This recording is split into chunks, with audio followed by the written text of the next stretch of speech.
জগতের মঙ্গল হোক। পরম শক্তি পৃথিবীকে সমস্ত সংকটের হাত থেকে মুক্ত করুন। প্রণাম গুরুদেব। দীর্ঘজীবী হও বৎসগণ। গুরুদেব, আপনি আজ আমাকে সকলের সাথে একসাথে একই সময় স্মরণ করেছেন। আমরা কি আজ কোনো বিশেষ শিক্ষা লাভ করতে চলেছি? বিচলিত হওয়ার কোনো কারণ নেই বৎস। তোমরা আমার আশ্রমের শ্রেষ্ঠ ছাত্রদের মধ্যে অন্যতম। তোমাদের একত্রে আহ্বান করার কারণ অন্য। আজ তোমাদের এই আশ্রমে শিক্ষা সম্পন্ন হয়েছে। আগামী সূর্যোদয় থেকে তোমাদের নতুন জীবন শুরু হবে। এতদিন তোমরা যা শিক্ষা লাভ করেছো, এবার দেশে বিদেশে সেই শিক্ষা যাচাই করে নিজেদের আত্মবিশ্বাস তৈরি করার সময় হয়ে এসেছে। আমরা আমরা ধন্য হলাম গুরুদেব, আমরা ধন্য হলাম।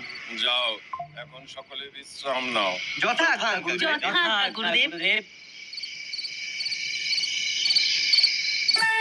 আমার যে কি আনন্দ হচ্ছে তোমাদের কিভাবে বোঝাবো।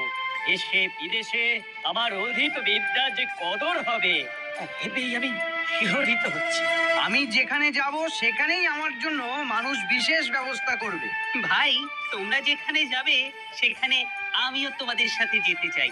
আমাকেও কিন্তু তোমাদের সঙ্গে নিও। পাগল নাকি? তোমার শিক্ষার যা বহর, তাতে আমাদের সাথে নিলে মুশকিলে পড়বো। তুমি আলাদাই যেও। তুমি তো কোনো শিক্ষাই সম্পূর্ণ করনি। আমাদের সাথে তুমি গেলে তাতে আমাদের সম্মানেই ভাটা পড়বে।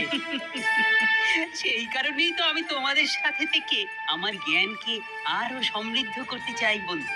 আচ্ছা বেশ, যদি বন্ধু বলতে লজ্জাবোধ হয় তো মানুষকে বলো আমি তোমাদের চাকর। তাহলে তো অসুবিধে নেই। উত্তম প্রস্তাব।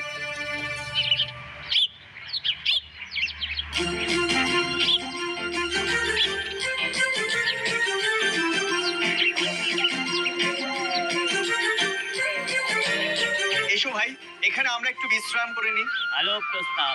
একটু পেট পুজোর ব্যবস্থাও করা প্রয়োজন। বাহ, এই গাছেই তো প্রচুর ফল আছে দেখি। চলো চলো, পেরে খাওয়া যাক।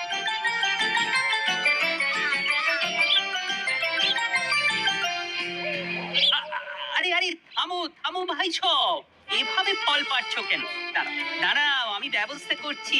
তুমি আবার কি বিশেষ বুদ্ধি প্রয়োগ করবে হে চন্দ্রকান্ত? দেখো দেখো, যেন বেশি খরচ করে ফেলো না।